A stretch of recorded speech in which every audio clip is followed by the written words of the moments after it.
Aujourd'hui, je vais vous partager un conte de Nasreddin. Nasreddin, c'est un personnage mythique de la culture musulmane. Ses histoires sont courtes, morales, bouffonnes, absurdes. Une partie importante d'entre elles peuvent nous servir d'enseignement ou nous font réfléchir sur nos comportements. Elles ont souvent un sens profond, au-delà de l'absurdité apparente du sens premier. Voici donc l'histoire de Nasreddin avec son fils et son âne. Le fils de Nasreddin, adolescent, ne se croyait pas beau et refusait de sortir de chez lui, de crainte qu'on se moque de lui. Son père lui serinait qu'il ne faut pas écouter ce que les gens disent, parce qu'ils critiquent à tort et à travers. Mais le fils s'obstinait à rester à la maison. Alors Nasreddin lui dit un jour, « Mon fils, demain tu viendras avec moi au marché. » Le lendemain, de très bonne heure, Nasreddin monta sur le dos de son âne. Son fils marchant à ses côtés, ils partirent au marché. En arrivant sur la place, ils passèrent devant un groupe d'hommes assis, en train de bavarder. L'un d'eux s'esclaffa. « Regardez-moi cet homme, et va bien tranquillement, assis sur son âne et laisse marcher son jeune fils. Il pourrait lui laisser sa place. Il a déjà dû bien profiter de son âne. » Nasreddin chuchota à son fils. « As-tu bien entendu? Demain, nous reviendrons au marché. » Le lendemain matin, ils repartirent au marché. Mais cette fois, le fils monta sur l'âne, tandis que le père marchait à côté. Ils passèrent devant le même groupe d'hommes, et l'un d'eux s'écria. « Regardez-moi cet enfant, bien tranquille assis sur l'âne, alors que son vieux père marche à pied. Quelle éducation, vraiment! » Nasreddin chuchota à son fils. « As-tu bien entendu?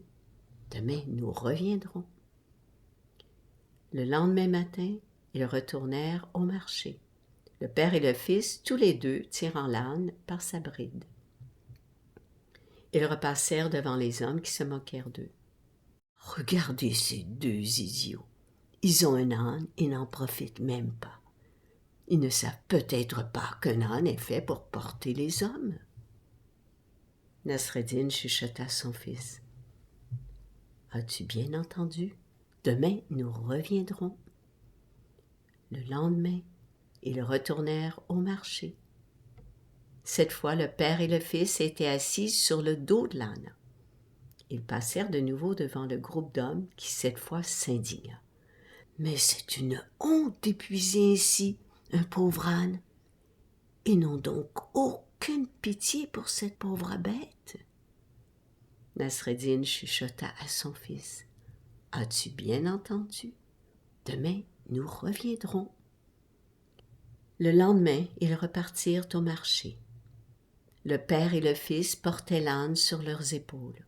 Les hommes s'esclaffèrent. « Regardez-moi ces deux fous. Ils sont bons à enfermer ces deux-là. » Nasreddin chuchota à son fils. « As-tu bien entendu? Quoi que tu fasses dans la vie, il y aura toujours des personnes qui te critiqueront. Mon fils, n'écoute pas ce que les gens disent. » L'invitation de ce conte est de rester fidèle à soi-même, d'oser être qui vous êtes, sans artifice, juste et simplement vous. Comme le dit si bien Carl Rogers, ce que vous êtes, c'est suffisant, si vous l'êtes pleinement et consciemment. Cela demande parfois de prendre des risques en ne suivant pas le même chemin que tout le monde. Cela demande parfois du courage de dire non aux tendances et mouvances de notre société. Mais l'amour de soi grandit lorsqu'on prend ces risques, lorsqu'on s'autorise à se dire. Il y a une phrase d'une femme qui disait « Avant, j'avais peur que l'on dise « Pour qui se prend-elle » Maintenant, je me lève et je dis « Voici qui je suis. » s'autoriser à se lever et à dire « Voici qui je suis », nous apporte de l'appréciation de notre être. Nous cessons d'être des mendiants d'amour et de reconnaissance. C'est le chemin vers la reconnaissance de notre être qui a ses forces et ses faiblesses, ses plus et ses moins, ses talents et ses incompétences, ses joies, ses tristesses, sa vulnérabilité et sa puissance. C'est reconnaître son humanité et sa condition humaine. Cette reconnaissance de notre humanité nous permet aussi d'avoir plus de compassion envers les autres. C'est un pas vers l'amour de soi et l'amour de l'autre.